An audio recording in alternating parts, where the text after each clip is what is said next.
Oi pessoal, meu nome é Paulo Vitor, sou membro da Escola de Sentido. O vídeo dessa semana é um trecho do nosso aulão, é a minha contribuição.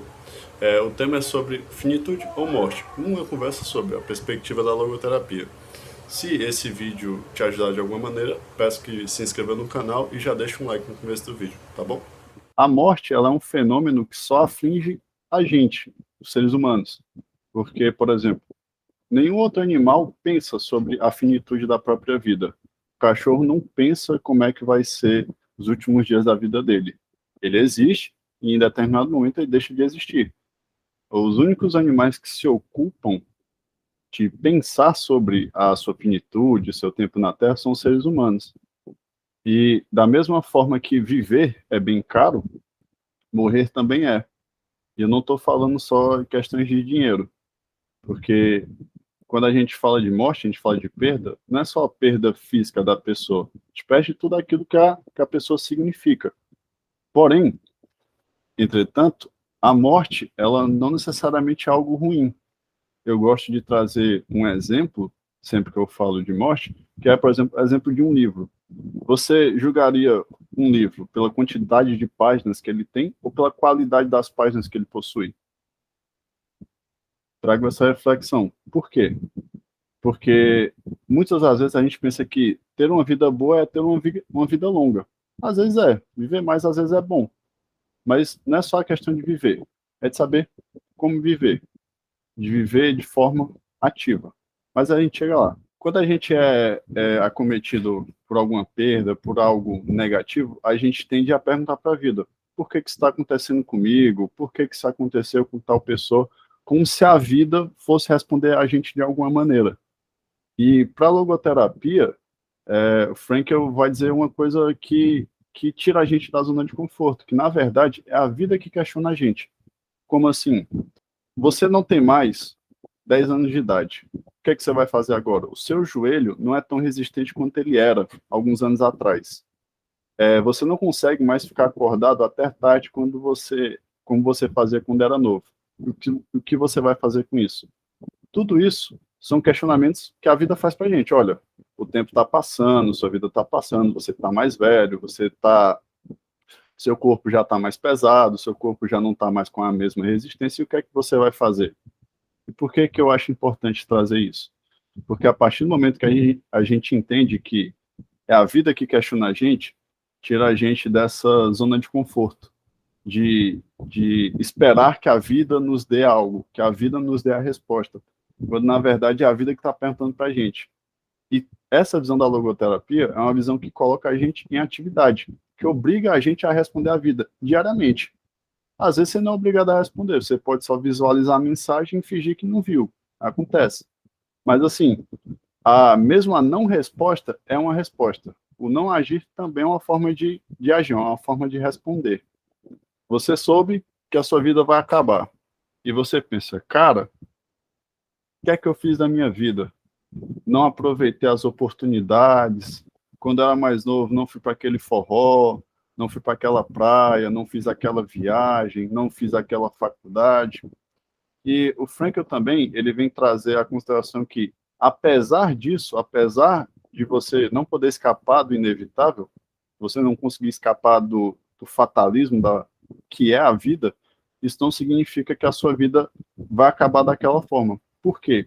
Porque para a logoterapia, você só é algo a partir do momento que você não tem mais possibilidade de ser mais nada. Ou seja, quando você deixa de existir. Quando todas as possibilidades possíveis se acabaram. E quando é que todas as possibilidades se acabam? Quando perdemos a nossa vida, quando deixamos de existir. Para a logoterapia, até o nosso último suspiro, ele ainda assim pode ser carregado de sentido. Mesmo frente a uma situação que não tem escapatória, não tem como voltar, você ainda pode tomar um posicionamento diante do inevitável. Então, assim, independente do que aconteça, até o seu último suspiro, você ainda constrói a sua história, você ainda está escrevendo a sua própria história. Ou seja, até o último suspiro, você ainda está escrevendo o que você vai ser, como você vai ser e como você vai partir. E eu trouxe uma frase que eu acho muito interessante. Mas antes de falar da frase, eu queria voltar para por exemplo, do livro. A morte, ela seria o último capítulo do nosso livro. E assim como todos os outros capítulos do livro, ele compõe o livro. Você não julga um livro somente pelo final dele, ou uma série que seja, você tem que ver todo o contexto para fazer com que aquilo tenha sentido, para que aquele final não seja jogado. Então, assim, a morte, ela é o capítulo final da nossa vida. Não quer dizer que é ruim, quer dizer que é um encerramento. Todo filme acaba, toda série acaba, todo livro eventualmente acaba. E a nossa vida também. Porque a única certeza que a gente tem é que a gente vai. É que eu me vou e vocês também. Mas isso não necessariamente é algo ruim. E eu queria trazer uma frase. Essa frase, ela é muito associada ao Cortella, que ele utiliza bastante nas palestras que ele faz, que é: a vida é muito curta para ser pequena. Essa frase é de um político britânico, o Benjamin Disraeli. Visto as colocações que eu já comentei antes, quando eu reli essa frase novamente, me veio um questionamento. A vida é muito curta para ser pequena. E se a vida não fosse curta? E se por algum motivo a gente tivesse todo o tempo do mundo? Se a gente fosse imortal, a vida seria grande? Isso faria, a imortalidade faria com que a vida fosse maior do que ela é, com a mortalidade, com a finitude dela? E eu trago esse questionamento. Por exemplo, se você tivesse todo o tempo do mundo para arrumar o seu quarto, para procurar um emprego, para fazer qualquer coisa que seja, se você tivesse todo o tempo do mundo e não trouxesse nenhuma consequência para você, porque você tem uma vida infinita, você teria alguma motivação para fazer algo? A finitude da vida, ela nos obriga a viver, a tomar escolhas, a tomar ações. Boas ou ruins, o tempo vai dizer. Mas, assim, a finitude da vida nos coloca numa posição de ter que escolher, de ter que viver, da escolha ou da não escolha. Aí vai de cada um, vai do que faz sentido para cada um. Então, assim, a questão da finitude da vida é justamente o que traz sentido para a própria vida. Porque o nosso tempo aqui é pouco, o nosso tempo aqui é limitado.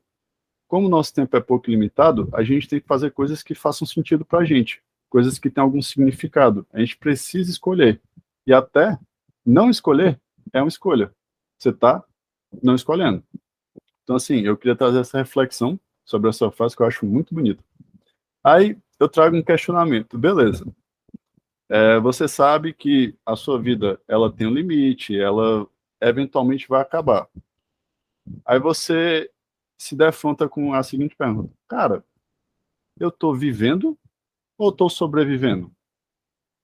Isso que eu estou fazendo da minha vida agora, eu estou vivendo a minha vida ou estou sobrevivendo às coisas que me acontecem? E o que seria sobreviver? Seria simplesmente reagir a estímulos. Você responde de acordo com as coisas que vão acontecendo ao seu redor. Isso seria uma forma de sobreviver. Você só faz o básico, o necessário, e somente reage a estímulos. E, para ilustrar bem a diferença entre viver e sobreviver, o Frank ele traz uma história de um calendário, que eu acho muito interessante. É o seguinte: você pode encarar o calendário de duas formas. Você pode ter uma pessoa que vai pegar o calendário e vai marcar, esse dia passou, esse dia passou, esse dia passou, e simplesmente é um dia a mais, um dia a menos. A pessoa simplesmente foi vivendo ao longo dos dias e foi só lá, passando o tracinho cada dia como se fosse mais um dia comum.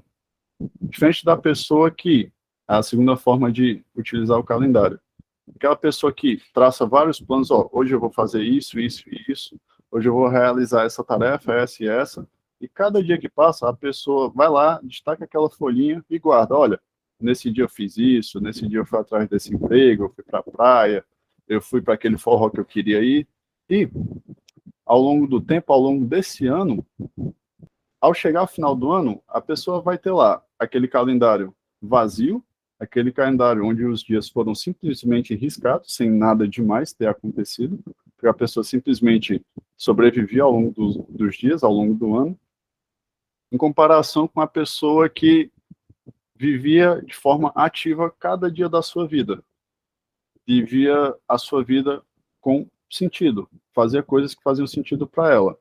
Outro exemplo muito bom que eu gosto de utilizar é um álbum de figurinhas.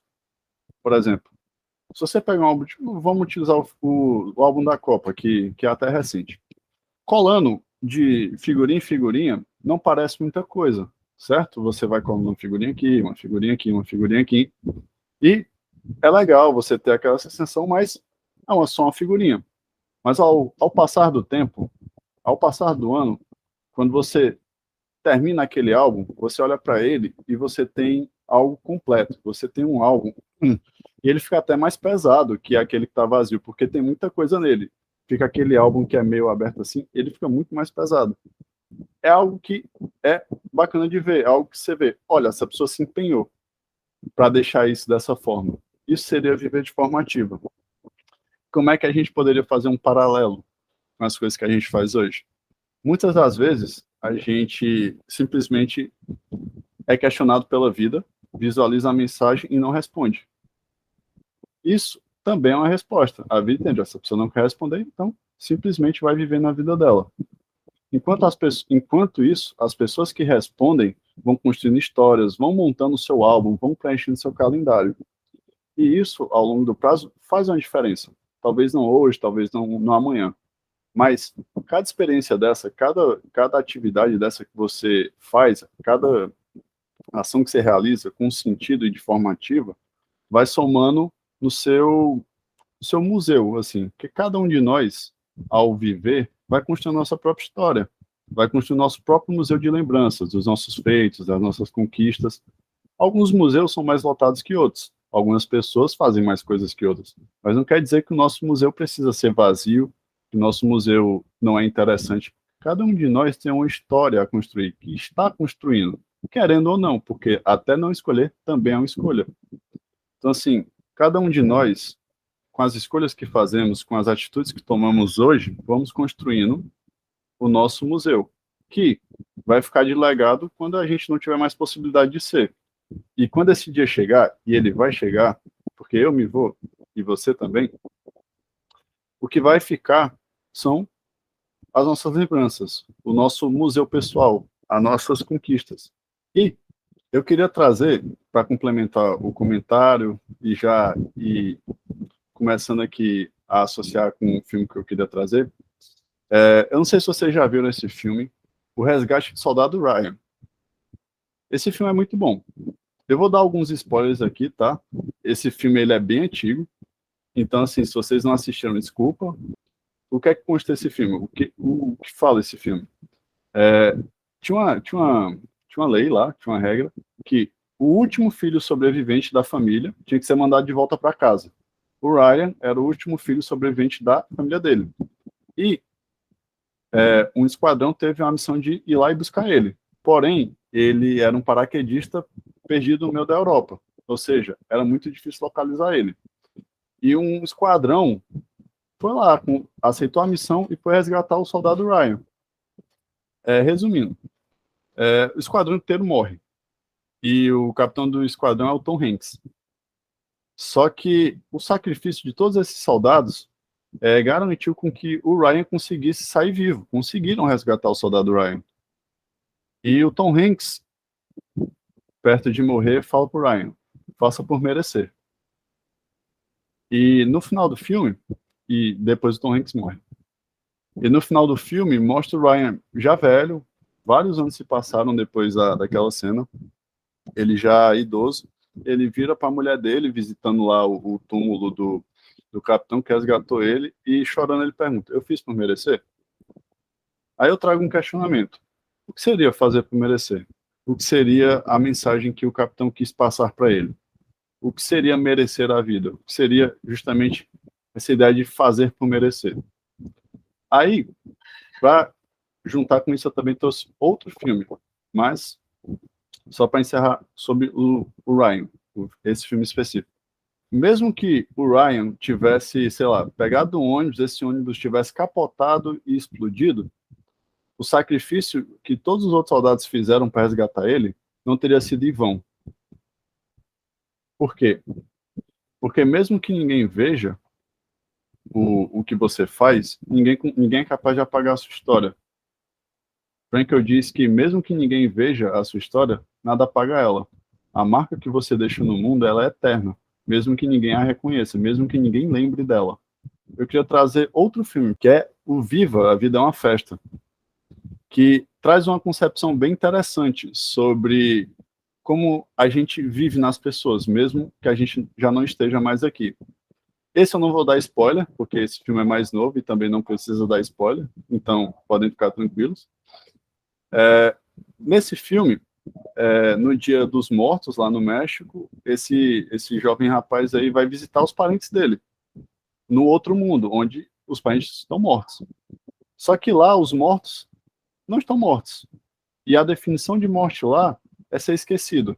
É quando a pessoa morre no plano espiritual, é quando ela é esquecida no plano real, no plano dos vivos. Então, é bem interessante essa concepção, e eu acho muito legal trazer para análise que, tipo assim, mesmo que a gente já não esteja mais aqui, isso não significa que a gente deixou de existir. Porque toda a nossa história, tudo aquilo que a gente construiu ao longo da nossa vida e todas as pessoas que a gente influenciou, conversou, conviveu, compartilhou, fez trocas, tudo isso fica. Por exemplo, tem muita gente aqui que é psicólogo, tem muita gente aqui que é estudante de psicologia. A marca que vocês vão deixar no mundo, ou já deixaram no mundo, é algo que ninguém é capaz de apagar, mesmo que ninguém lembre. Por exemplo, uma conversa que vocês têm com uma pessoa pode mudar a vida dela. E essa mudança de vida dela impacta outras pessoas. Então, assim, é algo que, primeiro, não dá para medir efetivamente o impacto que a gente pode ter na vida de outras pessoas. Segundo, que mesmo se desse, isso não limitaria o que a gente pode fazer ou não. Porque, assim, mesmo que ninguém lembre, mesmo que ninguém saiba daquilo que a gente fez, isso não apaga em nada a história que a gente construiu. Tudo aquilo que a gente desenvolveu, tudo aquilo que a gente viveu. E todas as pessoas que a gente conseguiu tocar, todas as pessoas que a gente teve contato, viveu e teve trocas de maneira geral. E, para encerrar minha fala, para a logoterapia, nada é capaz de apagar a marca que você deixou no mundo. A sua história, ela continua aqui mesmo que ninguém lembre, mesmo que ninguém saiba quem você foi. Tudo que você faz vira seu legado. Aí você pode falar, eu fui isso, quando não há mais possibilidade. Enquanto estamos vivos, sempre há possibilidade de mudança. Há sempre a possibilidade de tomar um posicionamento diferente perante o inevitável. Então, assim, o nosso legado e as coisas que a gente faz aqui, elas ficam, mesmo que ninguém lembre, mesmo que ninguém saiba. Então, a morte, para encerrar, a morte, ela não é algo necessariamente ruim. Ela é um fato. Ela é algo que acontece. A vida e a morte são um ciclo, com começo, meio e fim. E é justamente a morte que traz significado para tudo aquilo que a gente faz. Porque a morte faz com que a gente tenha que agir. A gente precise tomar decisões ou até não tomar decisões. Então, assim, a morte, ela faz com que a gente viva a nossa vida. Ela obriga a gente a viver a nossa vida. Pessoal, no vídeo a gente trouxe uma perspectiva da logoterapia sobre o entendimento da finitude da morte. Se vocês gostaram do vídeo e chegaram até aqui, eu peço que deixem um like e se inscrevam no canal. Um abraço.